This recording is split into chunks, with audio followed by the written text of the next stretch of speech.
दर्शक महानुभावहरू नमस्कार। तपाईहरुकै आफ्नै जनमत न्यूजमा तपाईहरुलाई हार्दिक स्वागत गर्दछौं।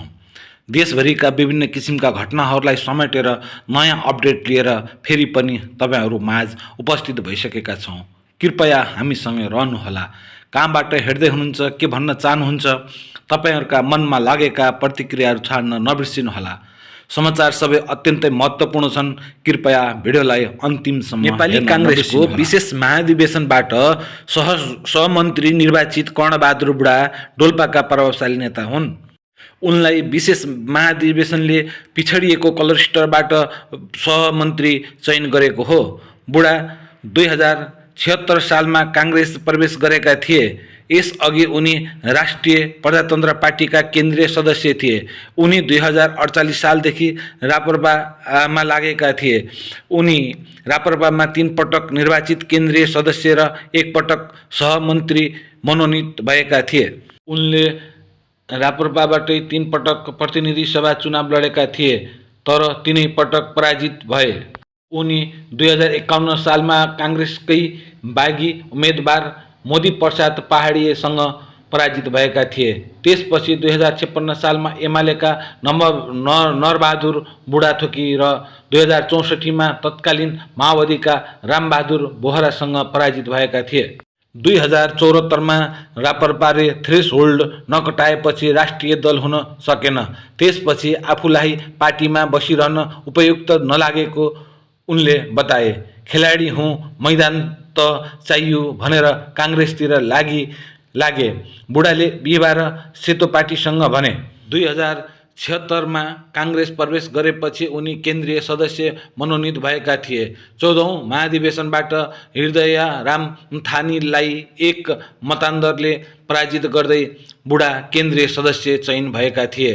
यसैगरी बिहिबार मध्यरात नेपाली कांग्रेसका नवनिर्वाचित सभापति का रूपमा पहिलो सम्बोधन गर्दै गगन थापाले भनेका थिए, यहाँ हाम्रो सबभन्दा पाको उमेरको नेता हुनुहुन्छ ओमकार दाई।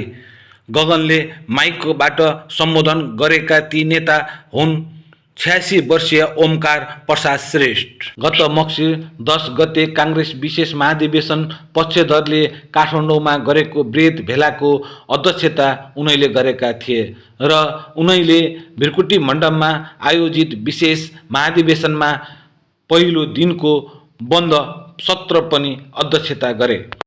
आफ्नो जीवनको 7 दशक समय निरन्तर कांग्रेसमा समर्पण गरेका ओम प्रकारको 2014 सालको पहिलो विशेष महाधिवेशनमा पनि सहभागिता थियो। यसपालि दोस्रो विशेष महाधिवेशनको पहिलो दिन भिरकुटी मण्डपमा उद्घाटन मन्तव्य दिँदै उनले भनेका थिए, म केही वर्षदेखि नेपाली कांग्रेस खोज्दै हिँडेको थिएँ। आज पाएँ। मलाई यसमा गर्व छ। म यो भन्दा धेरै भन्दिन। तपाईहरु मेरो भाषण सुन्न आउनु भएको होइन, मेरो उपस्थिति खोज्नु भएको हो, किनभने म पहिले विशेष महाधिवेशनमा थिएँ, आज पनि छु। त्यस दिन ओमकारले भने जस्तै कांग्रेसले महत्त्वपूर्ण अवसरहरूमा उनको उपस्थिति खोजिरहेको हुन्छ। यसैगरी उज्यालो नेपाल पार्टीका अध्यक्ष कुलमान घिसिङले केही समय दुर्घटनामा परेको पार्टी सफा र चोखिएर आउनु सफल भएको बताएका छन्।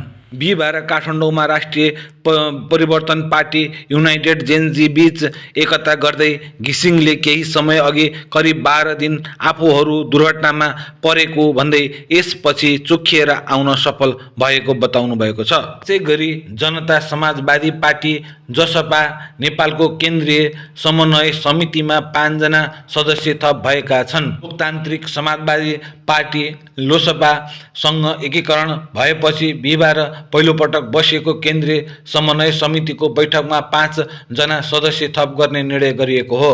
यसैगरी रासपाका प्रवक्ता मनिष झाले मध्य प्रदेशबाट परिवर्तनको यात्रा शुभारम्भ हुने बताएका हुन्। बिहिबार पार्टी केन्द्रीय कार्यालयमा आयोजित कार्यक्रममा उनले यस्तो बताएका हुन्।